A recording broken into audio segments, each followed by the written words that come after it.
Hello दोस्तों, agriculture era institute में एक बार आपका फिर से स्वागत करता हूं। दोस्तों, हम जो बीएससी एग्रीकल्चर फर्स्ट ईयर के फर्स्ट सेमेस्टर के अंदर जो फॉरेस्ट्री चल रही थी अपने क्लास, ठीक है, तो उसके अंदर अपने पास 9 क्लासें कंप्लीट हो गई थी, 9 लेक्चर कंप्लीट हो गए थे और अपना आज 10वां लेक्चर है, ठीक है, फॉरेस्ट्री के अंदर। ठीक है, कौन सी सब्जेक्ट लेकर चल रहे थे अपन? फॉरेस्ट्री। और फॉरेस्ट्री का कोड होता है FORT 112। FORT 112 का मतलब होता है कि जो बीएससी फर्स्ट ईयर के फर्स्ट सेमेस्टर का सेकंड कोर्स, फर्स्ट कोर्स के अंदर हॉर्टिकल्चर चलती है और सेकंड कोर्स के अंदर अपने पास है फॉरेस्ट्री चलती है। ठीक है, तो मैं आपको आराम से बता दिया पहले वाले वीडियो में, हर वीडियो में आपको ये कोड वगैरह सारा सिस्टम बता देता हूँ। ठीक है, और अपने आज 9 क्लासें हो गई और आज अपनी 10वां लेक्चर है। ठीक है, तो जहाँ तक हो सकेगा तो आज अपन फॉरेस्ट्री की क्लासें भी समाप्त करा देंगे। पूरा जो फॉरेस्ट्री का सिलेबस है वो आज अपन कवर कर लेंगे जहाँ तक हो सकेगा। तो दोस्तों, आप भी इसमें शामिल हो सकते हो, आप भी मेरा साथ दे सकते हो कि अपना सिलेबस जल्दी हो जाए और इस क्लास के अंदर अपना सिलेबस आज कवर करवाना है। ठीक है दोस्तों, तो एक बार क्लास को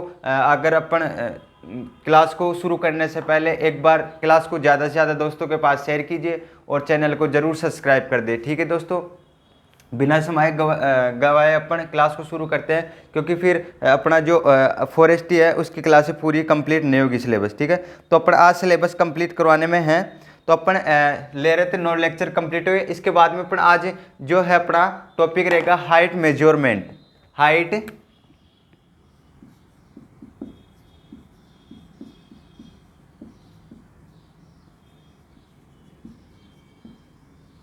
हाइट मेजरमेंट का मतलब समझते हैं, ऊंचाई मापन।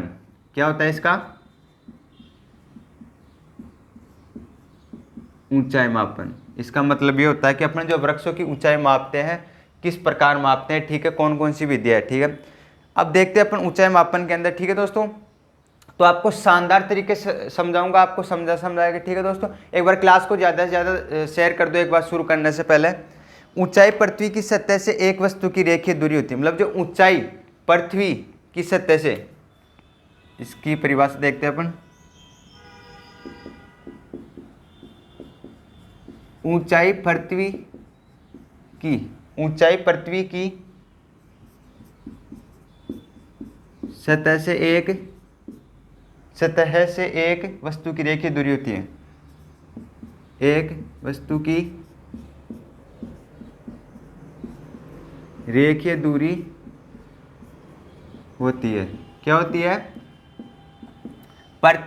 ऊंचाई पृथ्वी की सतह से एक वस्तु की रेखीय दूरी होती है। इसके बाद अपन जो नेक्स्ट है, वृक्ष की ऊंचाई जमीन की सतह से मापी गई ऊर्ध्वाधर दूरी है। वृक्ष की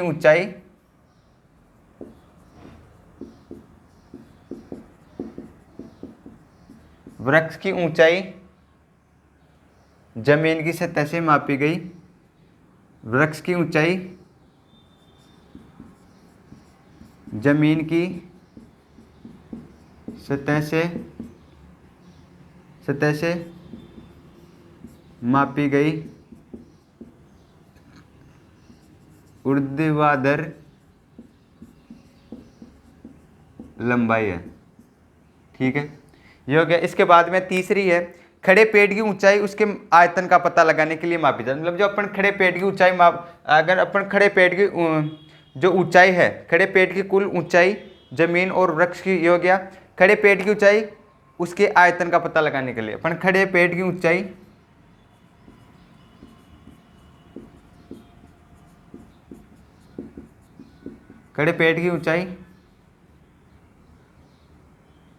हम उसका आयतन ज्ञात करने के लिए करते हैं।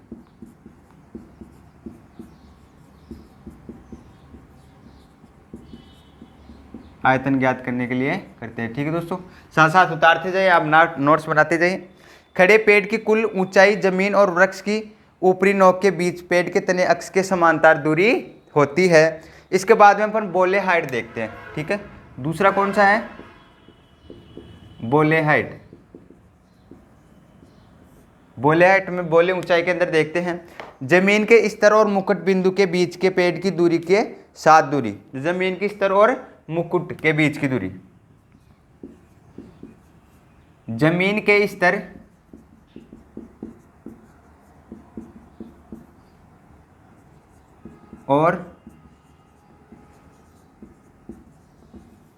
मुकुट बिंदु के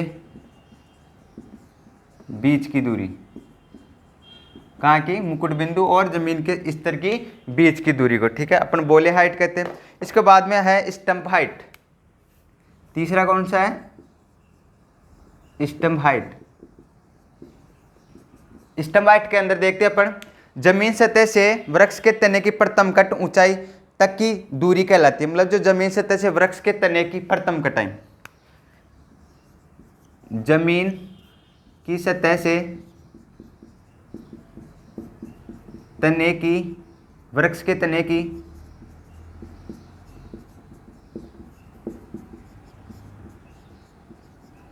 प्रथम कटाई, ठीक है, प्रथम कटाई या कट, सॉरी कट, प्रथम कट ही अपन स्टंप हाइट कहते हैं। मतलब जो जमीन की स्तर से, मतलब जो यहाँ से मान लो यहाँ से जमीन की सतह है, ठीक है, और ये पेड़ ले लो अपना, है ना, तो वृक्ष के तने की प्रथम कट, जैसे मान लो अपन यहाँ पर कट लगा लेते हैं, यहाँ पर लगा लेते हैं, तो मतलब प्रथम कट होती है, उसे अपन स्टंप हाइट कहते हैं। इसके बाद में है क्राउन हाइट। चौथी कौन सी है, क्राउन हाइट। क्राउन हाइट देखते हैं अपन, क्राउन हाइट के अंदर दे रखा है, जमीन की सतह से तने में सबसे नीचे चारों तरफ फैली हरी शाखाओं की खड़ी दूरी मुकुट ऊंचाई कहलाती है, ठीक है। ये मतलब मुकुट ऊंचाई पूछ रहा है, क्राउन पूछ रहा है जमीन की सतह से तने में सबसे नीचे, जो जमीन की सतह में, जमीन की सतह से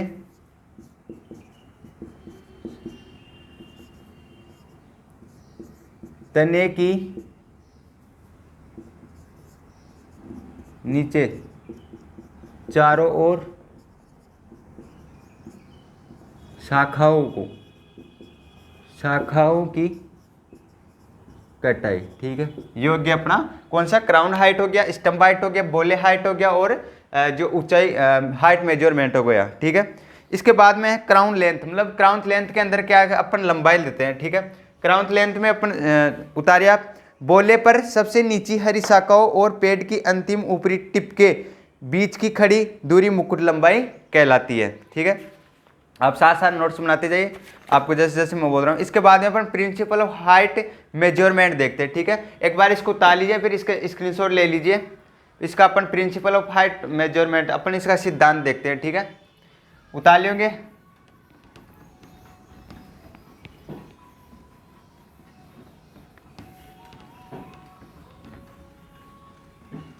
ठीक है। अपन इसका सिद्धांत देखते हैं।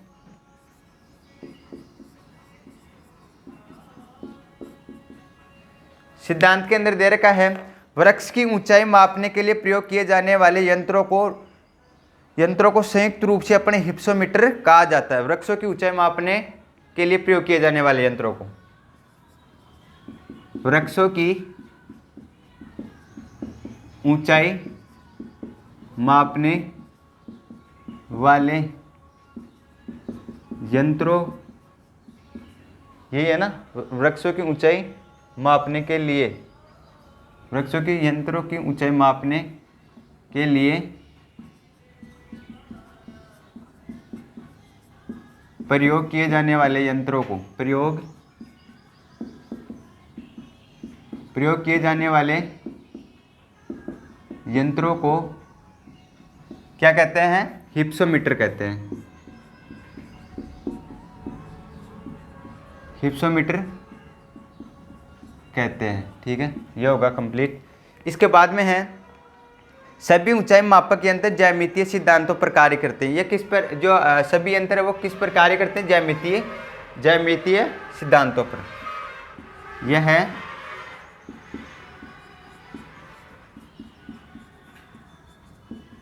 सिद्धांतों पर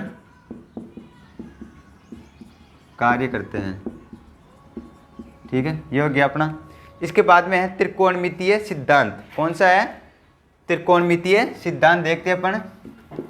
दोस्तों आप साथ साथ तार से जाइए और क्लासों को ज़्यादा से ज़्यादा दोस्तों के पास शेयर कीजिए और क्लास को लाइक ज़रूर कीजिए। त्रिकोणमितीय सिद्धांत, त्रिकोणमितीय सिद्धांत के अंदर दे रखा है, सिद्धांतों की गिनती और कोण माप से वृक्षों ऊंचाई प्राप्त करने के लिए त्रिकोणमिति के मूल नियमों का पालन किया जाता है। इस उद्देश्य के लिए दो नियम लागू होते हैं और ये स्पर्शरेखा नियम और साइन नियम त्रिकोणमितीय सिद्धांतों पर आधारित उपकरण है। ब्रैंकिस हो गया, हिप्सोमीटर हो गया, एबिन हो गया, स्तर हो गया, हागा अल्टीमीटर हो गया, स्थलाकृति हो गया, एबिन का स्तर हो गया। ठीक है, इसके बाद में रिलास्कोप हो गया, टेली रिलास्कोप हो गया, बार बार स्काउटलैंड टेंड्रोमीटर, ब्लूमलिस हिप्सोमीटर आदि हो गया। इसके बाद अपन जो पहला है त्रिकोणमितीय सिद्धांत के अंदर जो पहला दे रखा है स्पर्श नियम। पहला कौन सा? स्पर्श रेखा नियम। स्पर्श रेखा नियम के अंदर देखते हैं अपन, सही कोण वाले त्रिकोण के लिए उपयुक्त सटीक परिणामों के लिए पेडों को ऊर्ध्वाधर से 5 डिग्री से अधिक नहीं झुका होना चाहिए और निश्चित क्षैतिज दूरी टेप माप द्वारा निर्धारित किया जाना चाहिए। ठीक है, एक टेप द्वारा अपने को इसमें निर्धारित किया जाना, स्पर्श रेखा के अंदर टेप द्वारा निर्धारित किया जाना चाहिए। उसके बाद भी अपन कट वगैरह लगाते हैं, इसका अपन ऊंचाई मापते हैं। ठीक है, तो अपन इसका एक बार सूत्र पूछ लेते हैं आपको जी, स्पर्श रेखा नियम का सूत्र बताइए। ठीक है, तो स्पर्श रेखा सूत्र का नियम है टेन थीटा बराबर AB upon BC as height बराबर D इंटू टेन थीटा। यह आपको एग्जाम के अंदर भी पूछ सकता है कि जो आपका त्रिकोणमितीय सिद्धांत के अंदर जो फर्स्ट है स्पर्श रेखा नियम का, वो आपको सूत्र बताइए। ठीक है, तो आपको ये सूत्र जो टेन थीटा बराबर AB अपॉन BC हाइट बराबर D इंटू टेन थीटा। ठीक है, इसके बाद में साइन लो, दूसरा कौन सा है? साइन लो। साइन लो के अंदर देखते हैं अपन, घेर सही कोण वाले त्रिकोण के लिए लागू मुश्किल परिस्थितियों में पेड ऊंचाई प्राप्त करने में उपयोगी होती है। ठीक है दोस्तों, जैसे जैसे मैं आपको बोल रहा हूं वैसे वैसे आप उतारते जाइए नोट्स। कोण के साइन विपरीत पक्षों के लिए आनुपातिक है। अब इसका जो सूत्र है वो सूत्र देखते हैं अपन, sine alpha ACB AB, sine alpha ACB AB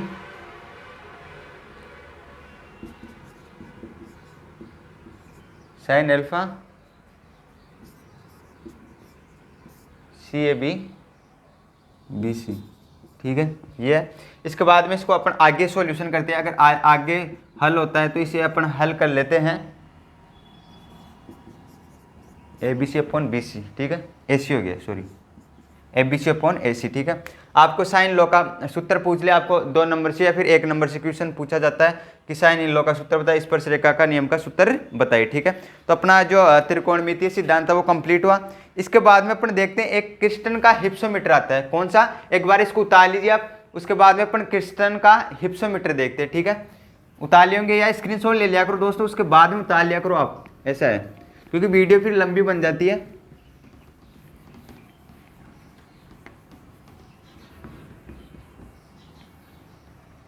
कौन सा है? क्रिस्टन का हिप्सोमीटर। अगला है क्रिस्टन का हिप्सोमीटर। क्या है?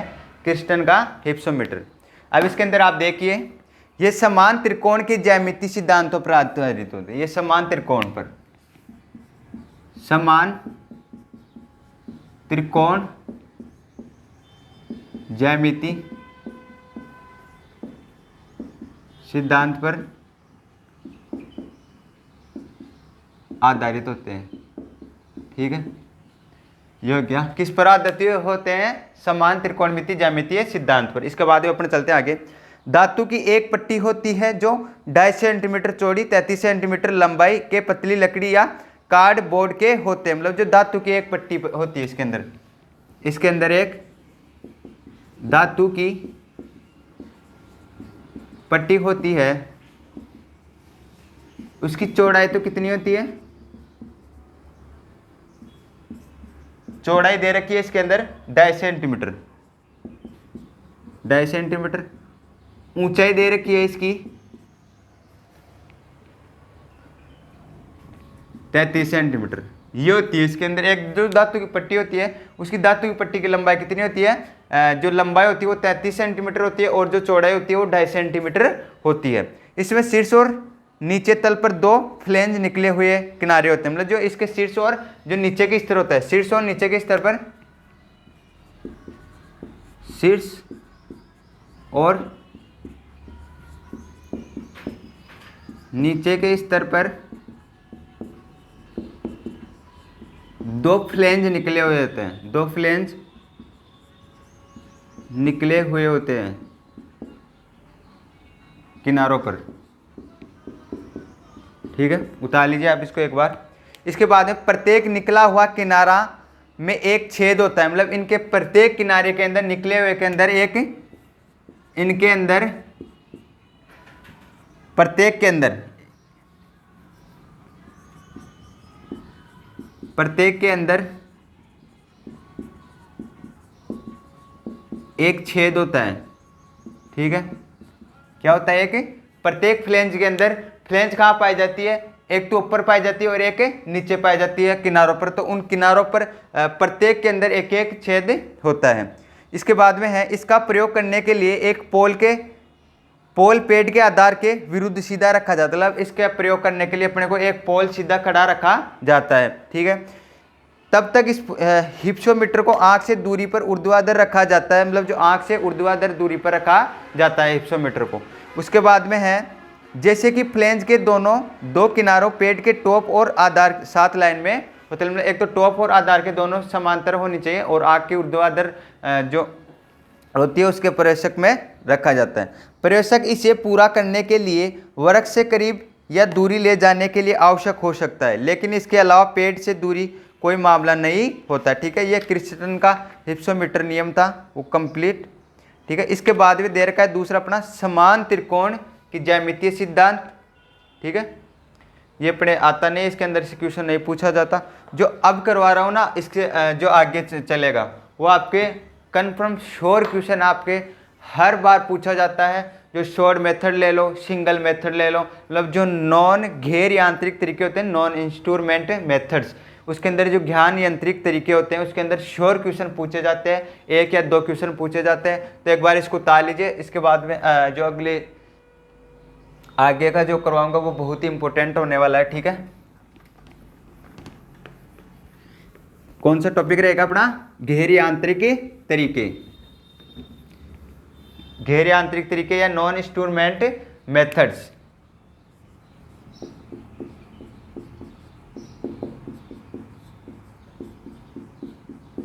गैर यांत्रिक तरीके। अब गैर यांत्रिक तरीके के अंदर देखते हैं अपन, पहला है इसके अंदर शोडो मेथड, मतलब छाया विधि। पहला कौन सा है? शोडो मेथड या छाया विधि। छाया विधि को अपन शोडो मेथड भी कहते हैं,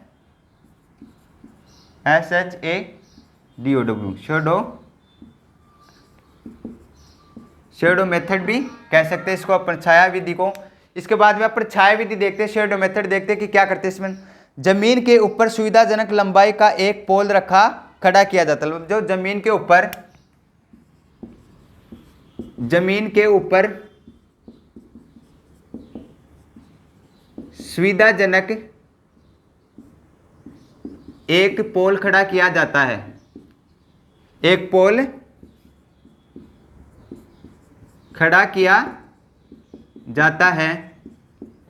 उसके बाद में देखा जाता है कि और जमीन के ऊपर इसकी ऊंचाई मापी जाती है, और जमीन ऊपर इसकी ऊंचाई मापी जाती है। जैसे मान लो ये हो गया अपने पास ऐसे कोई, सॉरी ये ले लेते अपन। ठीक है, ये ए, ये बी और ये डी। ठीक है, और इधर ले लेते अपन ए, बी और डी। ठीक है, अब इसके अंदर जो सूत्र आता है वो है, ठीक है, दिख रहा है ना आपको, A B upon A B. ठीक है, बराबर B C upon B C. ठीक है, अब जो इसका जो मैन निकलता है आगे, सॉरी ये नहीं आएगा, अपना है B D upon B D है ना,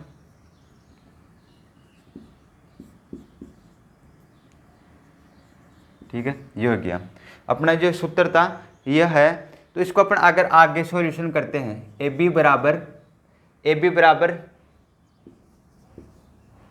बी डी अपॉन गुणा A B upon B D. ठीक है, ये हो गया।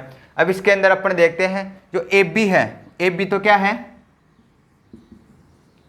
ए बी बराबर पोल की ऊंचाई, पोल की ऊंचाई हो जाएगी। ठीक है दोस्तों, आपको चित्र बना के आराम से समझा सकते हो, शॉर्ट मेथड को, छाया विधि को, आराम से आपको अच्छे नंबर मिल जाएंगे, मार्क्स। ठीक है, और जो बी डी है, बी डी क्या है, बी डी क्या है, पोल की छाया, पोल की छाया। ठीक है, अब जो ये इसके अंदर जो ए बी दे रखा है, जो ए बी क्या है इसके अंदर,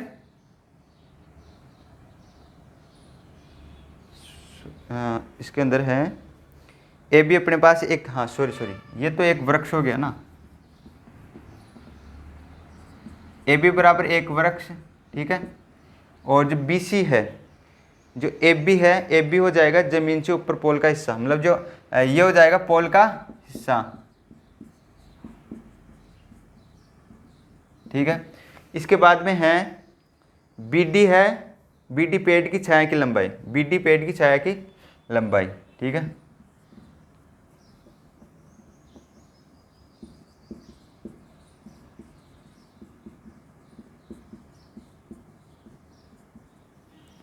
और जो लास्ट में अपने पास है बी डी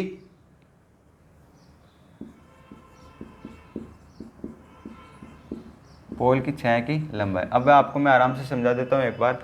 जो ए बी है, कैपिटल ए बी आएगा। ठीक है, ये वाली अपने पास है एक वृक्ष ले लिए। ठीक है, ये अपना एक वृक्ष है, और जो बी डी है, ये वाला बी डी जो पेड़ की छाया की लंबाई है, मतलब जो ये पेड़ हो गया, इसकी इधर छाया आएगी, वो इसकी पेड़ की यहाँ तक डी तक छाया है। ठीक है, अपन एक खंबा लेते हैं या पोल लेते हैं, अब ये पोल का हिस्सा हो गया। ठीक है, अपन जो पेड़ के वृक्ष के पास में ले लेते हैं, और जो ये बीडी आती है, ये पोल की छाया की, अपन पेड़ को जैसे खड़ा, पोल को जैसे खड़ा करते हैं तो उसकी छाया अपन निकाल लेते हैं। फिर इस सूत्र के द्वारा जितनी मतलब ऊंचाई होगी और जितनी छाया की होगी, उसके अंदर अपन इसको मान के अंदर रखे देते हैं। ठीक है, सूत्र के अनुसार फिर अपने पास निकल जाता है अपना जो सटीक आंसर है। ठीक है, इसके बाद में अपन सिंगल मेथड देखते हैं।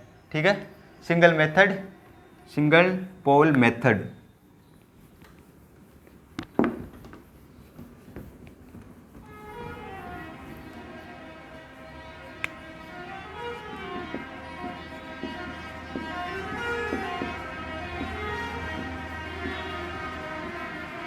Single pole methods. ठीक है, लगभग 1.5 मीटर लंबाई का पोल लेते हैं, लगभग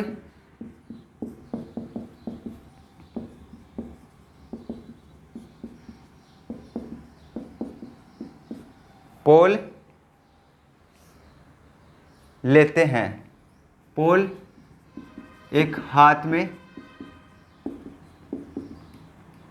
खड़ा करते हैं। ठीक है, उसके बाद में अपन देखते हैं, खड़ा करते हैं ऊर्ध्वाधर कि हाथ से ऊपर पोल का हिस्सा और आंखों से पोल की दूरी समान हो। मतलब हाथ से ऊपर पोल का हिस्सा, हाथ से ऊपर पोल का हिस्सा, हाथ से ऊपर पोल का हिस्सा और आंखों से पोल की दूरी समान होनी चाहिए। और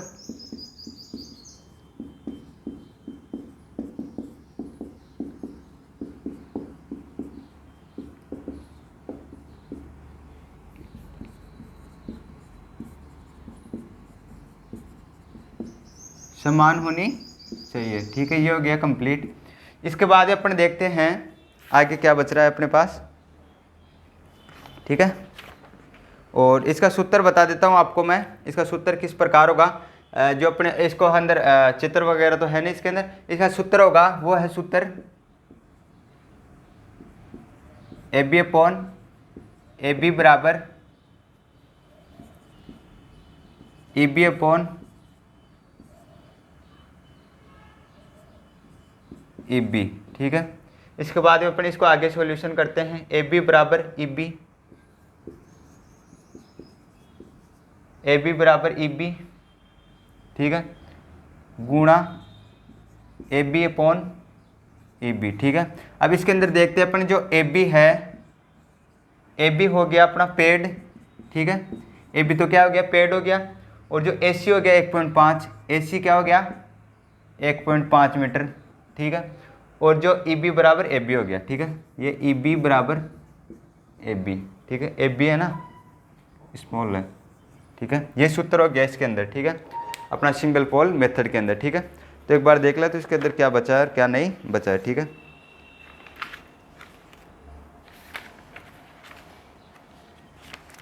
दोस्तों एक बार लास्ट में कुछ परिभाषा रह गई थी अपनी, तो एक बार 4-5 कुछ परिभाषा है, तो एक बार इसको मैं बोल रहा हूँ, जैसे जैसे आप उतारते जाइए, ठीक है। ये सिंगल पोल मेथड को तो आप एक बार उतार लीजिए, मैं साइड में हो जाता हूँ, यह स्क्रीनशॉट ले लीजिए, ठीक है। आप उतारिए, अपना है एकड़, क्या है, पहली परिभाषा है एकड़ की। एकड़ देखिए, एकड़ क्या है, 43,560 वर्ग फुट का एक भूमि क्षेत्र, 43,560 वर्ग फुट का भूमि क्षेत्र, ठीक है, उसे अपन एकड़ कहते हैं। इसके बाद में है दूसरा स्तन ऊंचाई। दूसरा कौन सा है, स्तन ऊंचाई किसे कहते हैं, स्तन ऊंचाई उसे कहते हैं जमीन से सामान्यतः 1.35 मीटर ऊंचाई पर किसी वृक्ष के तने की मोटाई, मतलब जो जमीन की सतह से 1.35 मीटर की ऊंचाई से तने की सतह, उसे अपन स्तन ऊंचाई कहते हैं। इसके बाद में बेसल क्षेत्र ए, ठीक है, कौन सा है, बेसल क्षेत्र ए, ठीक है। बेसल क्षेत्र ए क्या है, एक पेड़ के ट्रक के क्रॉस अनुभागीय क्षेत्र जिसमें तना की छाल भी शामिल है, ये क्षेत्र जमीन से 4.5 फीट की ऊंचाई पर माना जाता है, ठीक है, ये बेसल क्षेत्र ए हो गया। इसके बाद में अपन वनीकरण देखते हैं, चौथा वनीकरण किसे कहते हैं, वनीकरण उसे कहते हैं खाली पड़ी जमीन पर वनों का विकास, मतलब जहाँ पर खाली पड़ी है, जहाँ पर कुछ भी नहीं है वृक्ष वगैरह, वहाँ पर अपन जो जमीन पर वनों का विकास, जहाँ पर वृक्ष वगैरह लगा दे, खाली पड़ी जमीन पर वनों का विकास, ठीक है। इसके बाद में है कृत्रिम परासरण, पांचवा कौन सा है, कृत्रिम परासरण। अब कृत्रिम परासरण के अंदर क्या देखते हैं अपन, एक उम्र के सभी पौधों का समूह जिसका विकास सीधा बीज बोकर या कृत्रिम लगाकर किया जाता है, मतलब जो एक बीज का अपन कृत्रिम बीज बोकर या उसका कृत्रिम लगाकर किया जाता है। इसके बाद में बोर्ड पेड़, छठा कौन सा है, बोर्ड पेड़। बोर्ड पेड़ के अंदर देखते हैं अपन, बोर्ड पेड़ क्या होता है, छठा है लकड़ी की मात्रा के लिए माप की एक इकाई 144 घन इंच के बराबर, सामान्यतः एक पेड़ आरी लागू में लकड़ी की मात्रा को मापने और व्यक्त करने में प्रयोग किया जाता है। इसके बाद अपन देखते हैं बोले, बोले किसे कहते हैं, सातवां है बोले। बोले उसे कहते हैं एक पेड़ के तने के एक मतलब पेड़ का मुख्य तना को, पेड़ के मुख्य तने को, पेड़ के मुख्य तने को अपन बोले कहते हैं। इसके बाद में ठोकर, ठोकर किसे कहते हैं, ठोकर कई बार एग्जाम के अंदर भी पूछा गया है, आठवां अपना पास है ठोकर, क्या है, ठोकर के अंदर से आपको परिभाषा के अंदर पूछ लेता है, जो आज मैं करवा रहा हूं उनके अंदर से एक या दो श्योर पूछी जाती है परिभाषा के अंदर, ठीक है। एक पेड़ या सभी के लिए आकृति, बीमारी, कीट का शिकार या चोट के कारण बेकार आकार का लाभ, लेकिन शायद जलाऊ लकड़ी की उपयुक्त होती है, मतलब जो अगर मान लो कीट वगैरह रोगग्रस्त वगैरह जल जाए पेड़ वगैरह, ठीक है, तो उसके बाद में क्या है कि मतलब वो बिना काम के रह जाती है, फिर भी एक ही लाभ होता है, उसको अपन जलाने के लिए उपयोग में ले लेते हैं, ठोकर उसे कहते हैं, ठीक है।